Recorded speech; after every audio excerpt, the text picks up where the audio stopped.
ఈ డిసెంబర్ 4న అన్నపూర్ణ స్టూడియోస్లో అక్కినేని నాగచైతన్య సమంతతో విడాకులు తీసుకున్న దాదాపు 3 సంవత్సరాలకు శోభితా ధూళిపాలను రెండవ వివాహం చేసుకున్నాడు. ప్రస్తుతం నాగచైతన్య తన భార్యతో కలిసి పలు కార్యక్రమాలకు జంటగా హాజరవుతున్నాడు.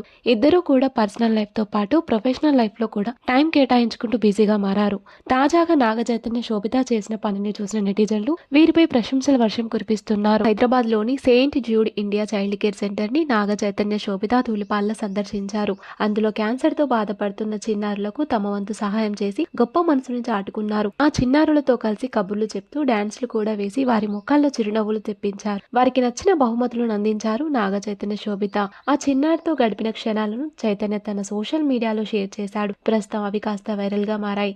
తండేల్ సినిమా ద్వారా మంచి కమర్షియల్ హిట్ అందుకున్నాడు నాగచైతన్య. ఈ ఫోటోలు చూసిన సమంత ఫ్యాన్స్ మాత్రం తమదైన స్టైల్లో కామెంట్లు పెడుతున్నారు. సమంతతో ఉన్నప్పుడు కానీ డైవర్స్ తర్వాత కానీ సోషల్ మీడియాకి దూరంగా ఉన్న నువ్వు శోభితా ధూళిపాలను పెళ్లి చేసుకున్నాక మాత్రం ఫుల్ యాక్టివ్ గా కనిపిస్తున్నావు. సమంత కూడా చిన్న పిల్లల కోసం ప్రత్యూష్ అనే సెంటర్ ని ప్రారంభించిన విషయం తెలిసిందే. అయితే అప్పుడు ఆమెతో కలిసి ఏనాడు కూడా నువ్వు కనిపించలేదు కదా. సమంతతో ఉన్నప్పుడు నువ్వు ఎంత హ్యాపీగా కనిపించలేదు. దీన్ని బట్టి చూస్తే సమంత అంటే నీకు ఇష్టం లేకనే డైవర్స్ తీసుకున్నట్లు తెలుస్తుంది అంటూ కామెంట్లు పెడుతున్నారు సమంత ఫ్యాన్స్.